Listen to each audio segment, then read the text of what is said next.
بعض حدیثوں سے پتہ چلتا ہے کہ 15 شعبان کے بعد روزہ نہیں رکھنا چاہیے، جیسے کہ ترمذی کے اندر حدیث ہے اذا بقی نصف من شعبان فلا تصوموا،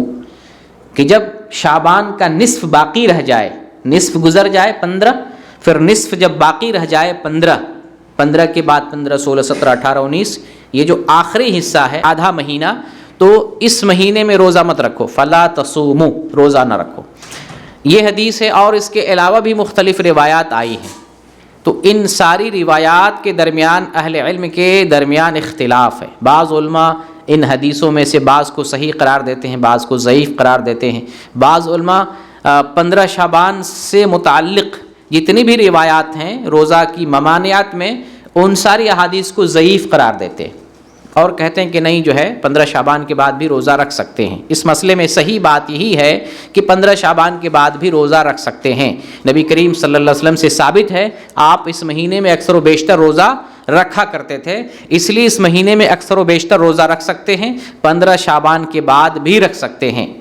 الا یہ کہ جس کو کمزور ہونے کا خطرہ ہو، جو آدمی بیمار ہوتا ہے یا کمزور ہوتا ہے، اتنی طاقت نہیں ہے شعبان کا اکثر روزہ رکھے گا یا 15 کے بعد بھی روزہ رکھے گا تو رمضان میں قوت نہیں پائے گا، نشیط نہیں رہے گا، رمضان میں اپنے آپ کو کمزور کر لے گا، تو ایسے بندے کو پرہیز کرنا چاہیے، کیونکہ شعبان کا روزہ رکھنا نفل ہے لیکن رمضان کا روزہ رکھنا فرض ہے، تو فرض روزہ رکھنے کے لیے اپنے آپ کو طاقتور اور نشیط بنا کر رکھے۔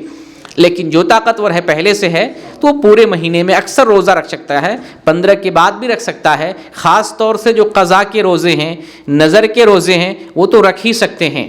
حتیٰ کہ شعبان کے آخر میں بھی رکھا جا سکتا ہے۔ شعبان کا جو آخری دن ہے، نبی کریم صلی اللہ علیہ وسلم منع فرماتے ہیں کہ رمضان کے استقبال میں شعبان کے آخر میں 1 دن یا 2 دن پہلے روزہ مت رکھو، آپ صلی اللہ علیہ وسلم اس روزہ سے منع فرماتے ہیں۔ لیکن اگر کسی کے ذمے روزہ باقی ہے، قضا کے روزے باقی ہیں، تو وہ رکھ سکتا ہے۔ اس کی وجہ یہ ہے کہ زندگی کا بھروسہ نہیں ہے اور قرض انسان کے ذمہ ہوتا ہے، پتہ نہیں وہ کب زندہ رہے، کب وفات پا جائے، اس لیے قرض کی ادائیگی کے لیے، قضا روزے کی ادائیگی کے لیے آخر میں بھی قضا روزہ رکھا جا سکتا ہے۔ لیکن رمضان کے استقبال کے طور پر رمضان سے پہلے 1-2 دن پہلے روزہ نہیں رکھا جائے گا۔ خلاصہ یہ ہے کہ اس مہینے میں کثرت کے ساتھ روزہ رکھا جا سکتا ہے، 15 شعبان کے بعد بھی رکھا جا سکتا ہے، آخر میں استقبال کے طور پر نہیں رکھنا چاہیے۔